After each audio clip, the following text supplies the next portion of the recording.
Bueno, entonces para continuar lo que le estaba yo explicando, aquí rapidísimo, entonces dejen quito esto, así,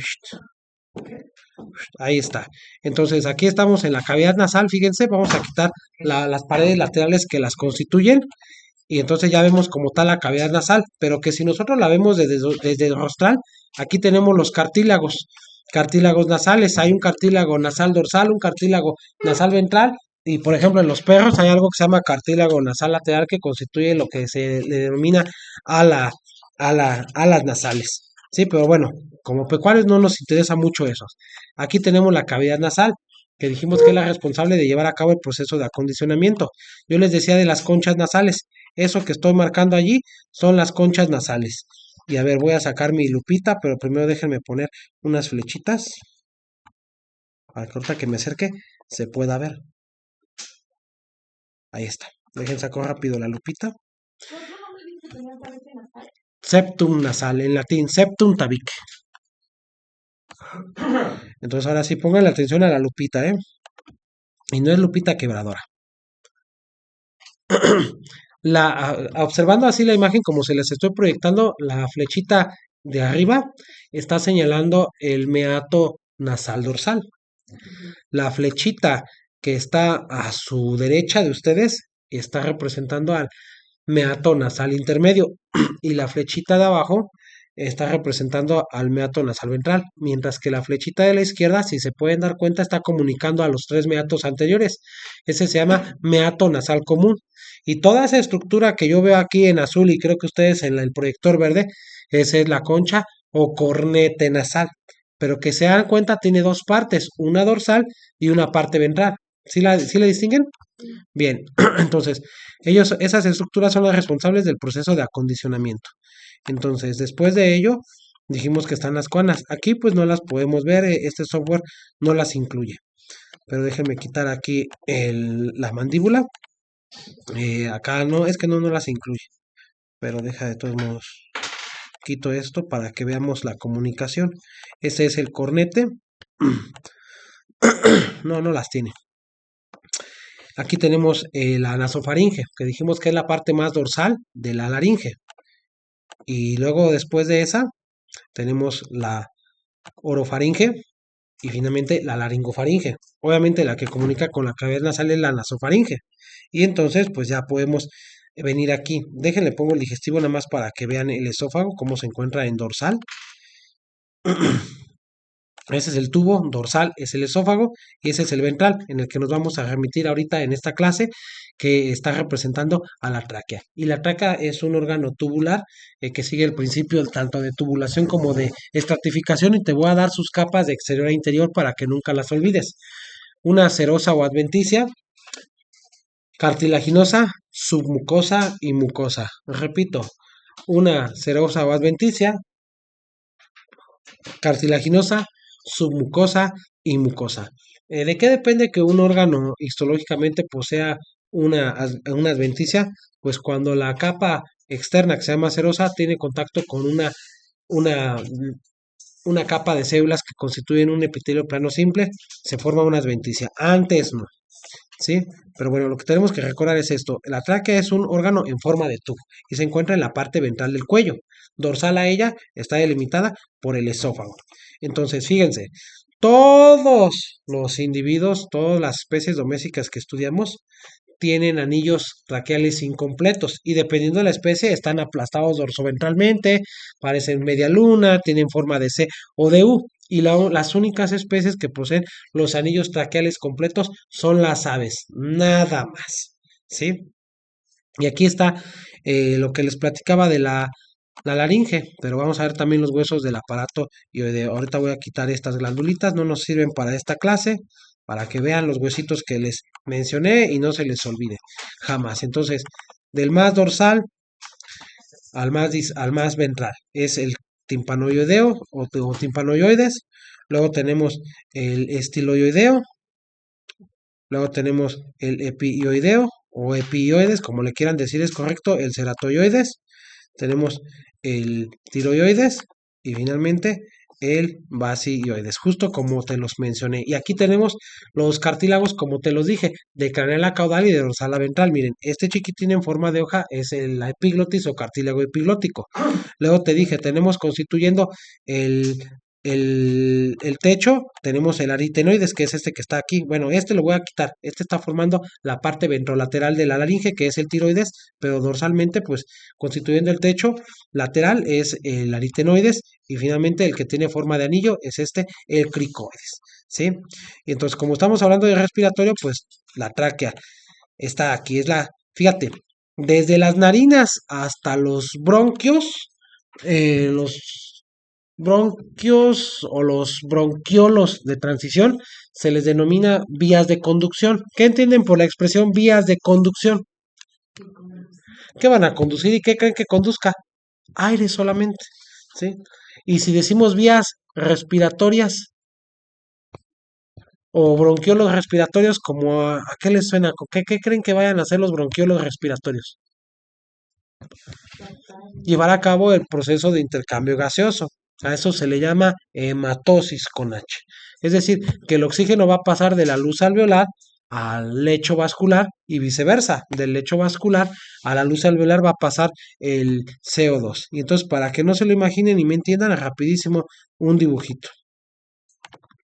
Eso que está aquí es un alveolo, la luz alveolar. ¿Luz? Sí, lo que está aquí en blanco dentro de este dibujo es la luz alveolar, pero esto que estoy dibujando en forma de acino, así se le llama acino, es un alveolo. Entonces voy a dibujar desde luego pues una vena. Esta es la vena, una vénula. Y en rojo pues una arteriola. Entonces, ¿qué pasa? La arteriola va a atrapar el oxígeno, es decir, hay que ir una flecha. De la luz alveolar hacia la arteriola va a aportarse el oxígeno, pero de la vénula a la luz alveolar se va a absorber el CO2 y aquí se lo vamos a escribir respectivamente. Entonces las arteriolas captan el oxígeno, mientras que las vénulas el CO2. A ese proceso de intercambio de gases se le denomina hematosis.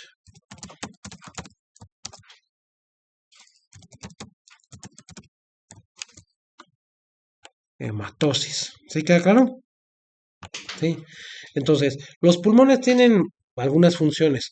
Por ejemplo, eh, esta hace la hematosis, contribuyen al mantenimiento del pH a través de la participación de la hemoglobina. Ayudan también a la termorregulación porque el agua que forma parte del plasma puede evaporarse y se puede exhalar. De ese modo contribuyen al mantenimiento de la temperatura o de la termorregulación. También tienen una función metabólica no sé si ustedes han escuchado hablar, a lo mejor no, de la angiotensina o el angiotensinógeno. Bueno, de la vasoconstricción. ¿Saben qué es la vasoconstricción? No, bueno, se los explico rapidísimo. Imagínense esto que estoy dibujando es un vaso sanguíneo. El vaso sanguíneo puede incrementar su luz, es decir, hacerse más grande o hacerse más chiquita. Entonces, si se amplía su luz, se llama vasodilatación. Si se reduce, se llama vasoconstricción. Entonces, ¿qué es lo que hace el pulmón? Ayuda a metabolizar la angiotensina, el angiotensinógeno para formar angiotensina. Así nada más. ¿Y para qué sirve? Para provocar que se dilate o para que se contraiga, ¿sí? Un vaso sanguíneo. Por eso le estoy platicando así muy superficialmente lo que son las funciones en las cuales participa. ¿Sí quedó claro? Es que lo que pasa es que hay una sustancia que se llama angiotensinógeno y aquí en los pulmones hay una enzima convertidora de angiotensinógeno. La metaboliza para que se convierta en angiotensina tipo 1 y luego en tipo 2. Y esto va a provocar una reacción de vasoconstricción, es decir, que se reduzca la luz en los vasos sanguíneos. ¿Sí? Pero bueno, nada más así de colación, porque sé que pues no están tan familiarizados con ellos, pero entendamos que es parte de las funciones que realiza el pulmón, más allá de solamente eh, intercambiar CO2 y oxígeno. Jesús, vete a echar agua a la cara, a que no te duermas, ¿sí? Entonces vamos a continuar con la parte de la anatomía. Entonces, hay un músculo en la tráquea, sí, pero no forma parte de sus capas, ¿eh? Dorsalmente, a ver, voy a voltear, voy a quitar aquí el esófago, lo voy a ocultar. Dorsalmente, a ver, es que no se ve muy bien, a ver, porque ¿se acuerdan que les dije que la tráquea tiene anillos incompletos? Excepto las aves. Pero dorsalmente comunica con el esófago. No, aquí nos aprecia muy bien. A ver si al ratito que vayamos al laboratorio se los enseño. Tiene un músculo dorsal que se llama músculo traqueal, ¿sí? Eso sí, tiene músculo traqueal. Bien. ¿Cuáles eran las capas? Sí, son la serosa o adventicia, cartilaginosa, submucosa y mucosa. ¿Y cuál es la función de ese músculo? Completar los anillos traqueales, mantenerlos unidos. ¿Sí? Entonces voy a quitar aquí las costillitas nada más para explicarles.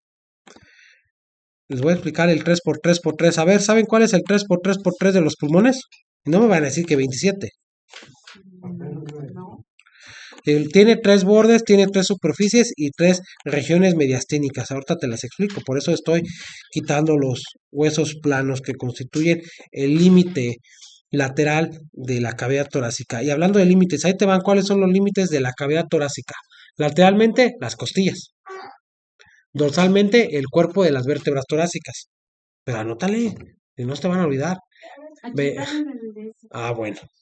Sí, repito, los límites de la cavidad torácica son lateralmente las costillas, dorsalmente el cuerpo de las vértebras torácicas, ventralmente el cartílago costal y ventrolateralmente, perdón, ventralmente el esternón y ventrolateralmente el cartílago costal. ¿Sí? Bien, y ahora sí te voy a explicar el 3 por 3 por 3. Fíjense, si yo les pregunto qué estoy viendo aquí inmediatamente, ¿cuál sería su respuesta? Fíjense lo que estoy señalando. ¿Qué estoy viendo aquí? Pues no, ¿qué creen? No estamos viendo al pulmón como tal. Resulta exactamente la pleura. Y esa pleura es un epitelio que está recubriendo a cada pulmón. Entonces hay una pleura izquierda, hay una pleura derecha. Entonces, hablando de derecha e izquierda, como dice la canción, izquierda, derecha, hey, hey, left, right. ¿Sí? Este es el lóbulo craneal izquierdo. Este es el lóbulo caudal izquierdo, porque estamos del lado izquierdo. Entonces, repito, ese es el craneal izquierdo, ese es el caudal izquierdo.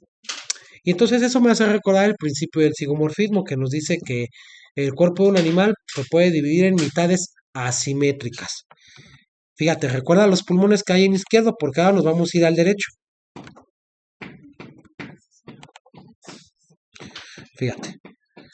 Aquí tengo primero que nada el lóbulo craneal derecho, el lóbulo intermedio derecho y el lóbulo caudal derecho. Pero adicionalmente tiene otro, déjalo, lo veo aquí.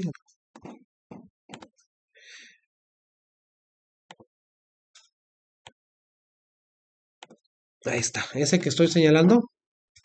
Al rato que vamos al laboratorio lo vamos a ver en vivo y a todo color. Déjale, quito aquí los cartílagos para que se aprecie mejor. Ahí está. Ese que estoy señalando es el lóbulo accesorio.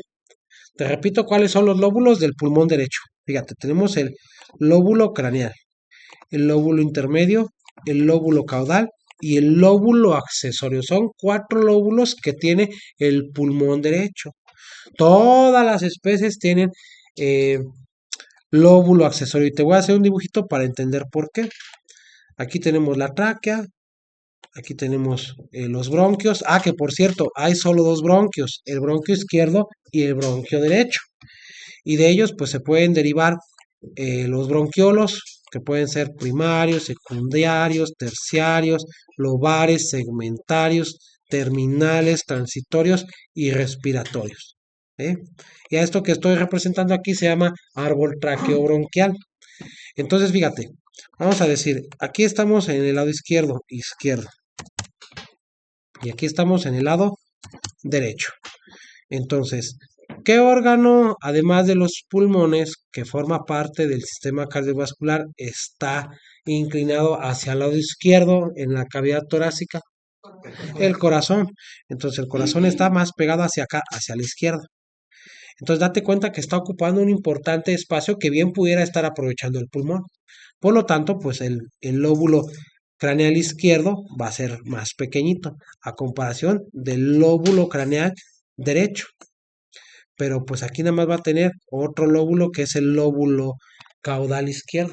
Entonces, el organismo por evolución adaptación tiene que compensar esa carencia de espacio para los pulmones. Entonces, se desarrolla el lóbulo intermedio derecho, se desarrolla el lóbulo caudal derecho y además el lóbulo accesorio que lo vamos a encontrar sobre la superficie mediastínica derecha. Ahorita te voy a hablar de las superficies. ¿Sí quedó claro? Pero ¿qué pasa en los cerdos y en los rumiantes? Fíjate, aquí lo voy a poner con otro color. En los cerdos y en los rumiantes, el lóbulo craneal parece que envuelve a la tráquea, por eso se le llama el lóbulo traqueal y se subdivide en dos, en una parte craneal y en una parte caudal. Y le podemos decir, fíjate, es correcto lo siguiente: lóbulo apical craneal o craneal craneal y lóbulo apical caudal o craneal caudal. Y sigue teniendo los demás: el intermedio o medio, el caudal y el accesorio. Entonces, vamos a ver si me pusieron atención. Un rumiante o un suino, ¿cuántos lóbulos derechos tiene?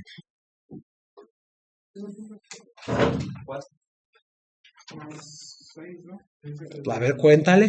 Ahí están, por eso te los dibujé. Pues eran 5, pero dice que el Exactamente, 5, no, 5. 5, porque acá lo voy a volver a señalar. El lóbulo craneal está subdividido en dos. Entonces van dos, fíjate. Tenemos el medio o intermedio, el caudal y el accesorio. ¿Cuántos hay aquí? 3. ¿Y dos que llevamos? 5. No, 3 y 2, 5. ¿Cómo dijo? ¿Cuáles son los que se subdividían? El lóbulo craneal Pero, o lóbulo ¿cuál? traqueal en suinos y rumiantes. Y las partes son, mira, te la señalo otra vez. Le podemos decir lóbulo apical craneal o craneal craneal y lóbulo apical caudal o craneal caudal. Otra vez el segundo. Apical caudal o craneal caudal. Sí. De hecho, también se les puede llamar del siguiente modo, fíjate. Pero tú les puedes llamar como quieras. Ese es el lóbulo apical, ese es el lóbulo diafragmático y ese es el lóbulo cardíaco. Y en izquierdo, pues sería apical y diafragmático. Ya, y el derecho, pues desde luego tiene el lóbulo accesorio. O sea, son diferentes maneras de llamarse, pero es lo mismo. ¿Sí queda claro? ¿Sí, Ángel? Cardíaco. el craneal era el que se dividía En craneal craneal y en craneal caudal.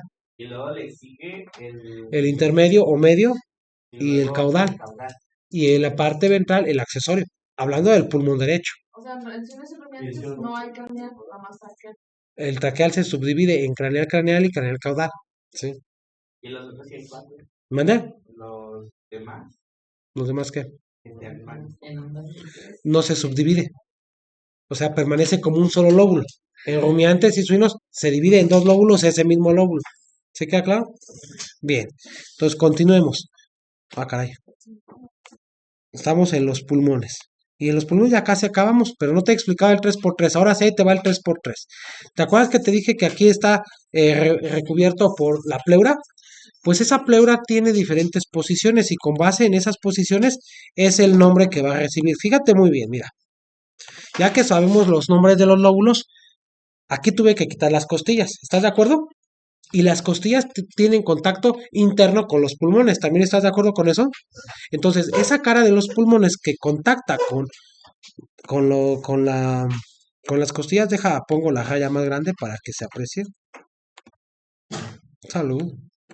Entonces, fíjate, esta superficie, toda esta superficie de los lóbulos de este pulmón que contacta íntimamente con la pared costal interna se llama superficie parietal. O también le podemos decir superficie costal interna, porque está en el interior de la cavidad. Por eso te mencioné lo de los límites. ¿Vamos bien hasta allí? ¿Vamos bien hasta allí? ¿Sí? Fíjate, esa es la primera. Mira, lo voy a hacer así bonito. Mira, voy a ocultar esto, porque ahora resulta que estamos viendo eh, el pulmón derecho desde la izquierda. ¿Sí me explico? Mira, esto que estamos viendo aquí lo voy a trazar con una línea. es la línea media. ¿Te acuerdas cuando hablamos de planimetría del plano medio? Pues fíjate, aquí ese espacio ahí se define así, un espacio virtual que se encuentra sobre el plano medio entre los pulmones. Se llama mediastino. Entonces, repito, el mediastino es el espacio virtual que se encuentra justo por el plano medio entre los pulmones. Por eso quité el pulmón izquierdo y estamos viendo al pulmón derecho, pero ese espacio que está entre los pulmones, justo por donde pasa el plano medio, se llama mediastino. ¿Y por qué es importante ese mediastino? Bueno, para nosotros, como veterinarios, para muchas cosas porque podemos auscultar las válvulas pulmonares, podemos escuchar las válvulas del corazón, sabemos que existen estructuras vitales como los vasos sanguíneos. ¿Cuáles vasos sanguíneos? Ahí te va para que los anotes. Arteria pulmonar, venas pulmonares, la aorta, las venas cavas, digo las venas cavas porque hay una craneal y hay una caudal. Nervios como por ejemplo el frénico, ¿sí? Por mencionar algo. Y entonces, explicado esto, fíjate, voy a ponerlo en otro color la rayita para que no te confundas con esa verde. Como ya entendimos qué es el mediastino, entonces, esta superficie que está en el mediastino, ¿cómo crees que se va a llamar?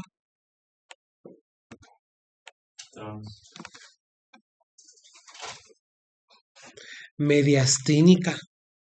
No, Sí, sí. superficie. Es la superficie mediastínica, porque está sobre el mediastino. Y acuérdate, por eso te di la definición. El mediastino es el espacio virtual existente que se encuentra sobre el plano medio o la línea media entre los pulmones. ¿Sí? Y finalmente, la última superficie, para lo cual, mira, tengo que moverme tantito así. Voy a quitar tantito este lóbulo del pulmón, del hígado, porque lo vamos a usar más tarde. Y si alcanzas a ver que aquí hay otra superficie, la voy a poner con otro color. ¿Sí la ves? ¿Sí alcanza a distinguir o no? ¿Sí? Bueno, y para que quede más claro, fíjate, ahora voy a poner otro color. Blanco, a ver qué tal sale el blanco. Que está en la parte caudal de los lóbulos. Pero mira, voy a poner esta línea blanca aquí, que está representando a un músculo que divide la cavidad torácica del abdominal. ¿Sí saben a cuál me refiero? Al diafragma. Entonces, ¿cómo crees que se va a llamar esa superficie? Diafragmática. ¿Sí? Entonces, fíjate, ya abordamos las tres superficies: parietal o costal interna, mediastínica y diafragmática. Ahora te voy a hablar de los bordes y de la pleura. Superficie diafragmática ¿cuál es ella? La superficie del pulmón que tiene contacto con el músculo diafragma. ¿Sí? Entonces, fíjense, estas líneas que voy a trazar están representando a los bordes. Y solamente son tres bordes y bien sencillitos. Borde dorsal, borde ventral y borde caudal. Esos son los bordes del pulmón. Bien sencillito. Dorsal, ventral y caudal. ¿Sí? Y ahora te voy a hablar de la pleura. Yo creo que ya te estás dando cuenta de cómo se va a llamar la pleura dependiendo en dónde se encuentre. A ver, ¿cómo crees que se llame esta región de la pleura? Si yo quito, no, es más, no lo voy a quitar. Esa región de la pleura que contacta con las costillas, ¿cómo se llamará? Exactamente, pleura parietal, porque esa pleura va a comunicar con la pared torácica interna. Muy bien, Isaac. Ahora, si lo veo desde aquí, ¿cómo se llamará esta parte de la pleura que está aquí? Hasta les di la definición y les dije que tiene pleura mediastínica. Muy bien, Jorge. Y finalmente, ¿cómo creen que se llame la parte de la pleura que va a estar aquí. diafragma. Exactamente, muy excelente, Jorge. Ya ven cómo no está difícil. Anatomía es bien bonita y fácil. ¿También eso se lo puede conocer como la visceral? O No, no. porque no está contactando con ninguna víscera. Pero qué bueno que dijiste visceral porque ahí te va.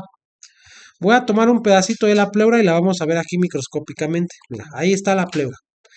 Y resulta ser que la pleura tiene dos capas, dos láminas o dos hojas, es lo mismo. Y entonces fíjate, esta que estoy señalando va a tener contacto directo con el pulmón. A ver, ahí está nuestro pulmón. Entonces, ahora sí, a esta parte de la pleura le vamos a poner nombre. Se llama pleura parietal. Perdón, visceral o pulmonar. Acá hay que hice. No. Pleura visceral o pulmonar. ¿Sí?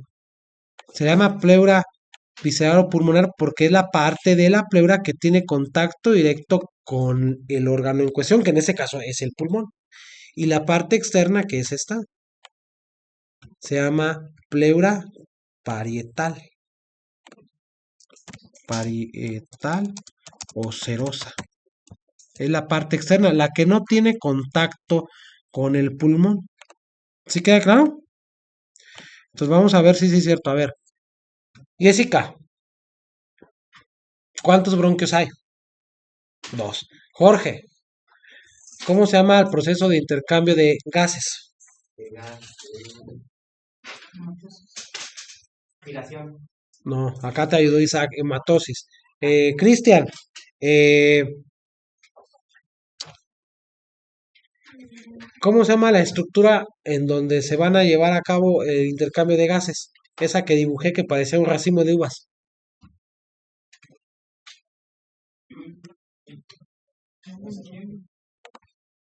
¿Cómo que no le entiendes a tu letra?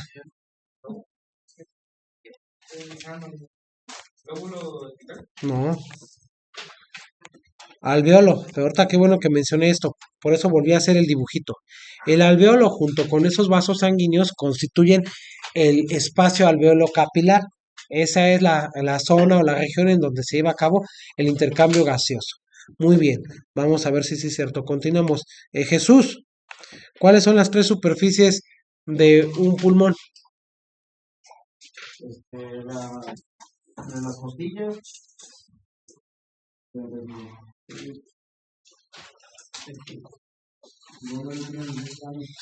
¿Cómo? Superficie mediastina, Ajá. superficie diafragmática Y superficie parietal. parietal. Ángel, ¿cuáles son los bordes del pulmón? Dorsal, central y caudal. Bien. Irving, explícanos el 3x3x3 del pulmón.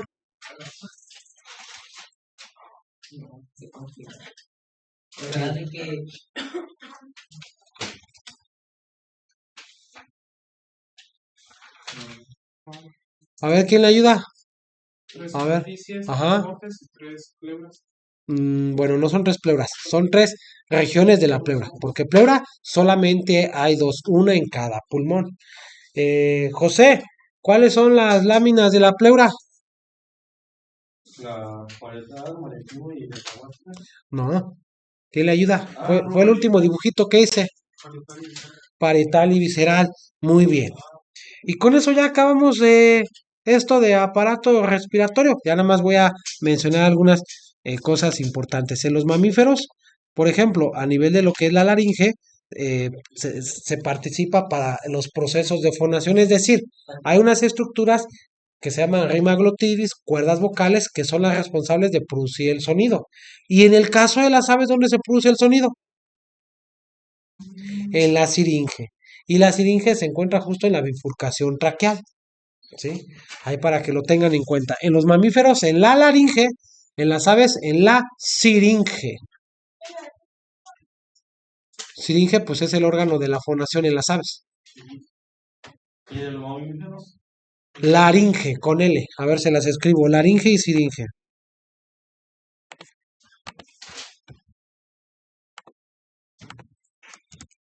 laringe y siringe.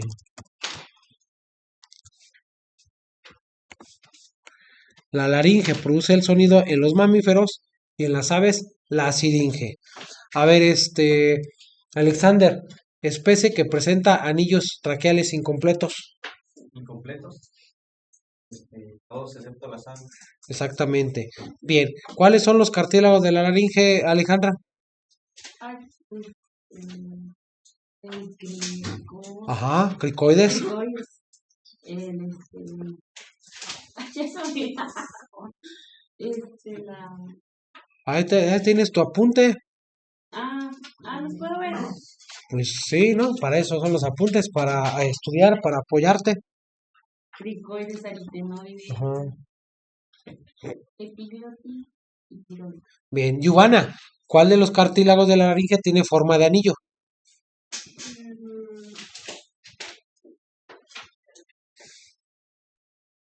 Porque no todo lo que yo les menciono está en el resumen, por eso la importancia de tomar notas. ¿El tiroides?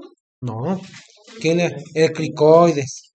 Isaac, El epiglotis es el que divide la comida con sí, el que, estómago y la exactamente, y tiene forma de hoja, ¿sí? Isaac, ¿cuál es el cartílago que se encuentra formando la parte ventrolateral de la laringe? ¿Te No, ¿quién le ayuda? El tiroides. No, ¿cuál cerosa, Jorge? A ver, Jorge, ¿qué forma en la faringe, en la laringe, perdón, en la laringe, qué constituyen los cartílagos o el cartílago aritenoides, mejor dicho? ¿Cómo? ¿Qué es lo que forma en la laringe el cartílago aritenoides? Ah. No entiendo. ¿Cómo? Sí, porque ya dijimos que lo del tiroides forma la parte ventrolateral. ¿Sí? El cricoides tiene forma de anillo y es el más caudal. El cartílago aritenoides, ¿qué constituye en la laringe? Y hasta se los dibujé exactamente el techo, la parte dorsolateral. Bien. ¿Qué es el enrutamiento epiglótico, Cristian?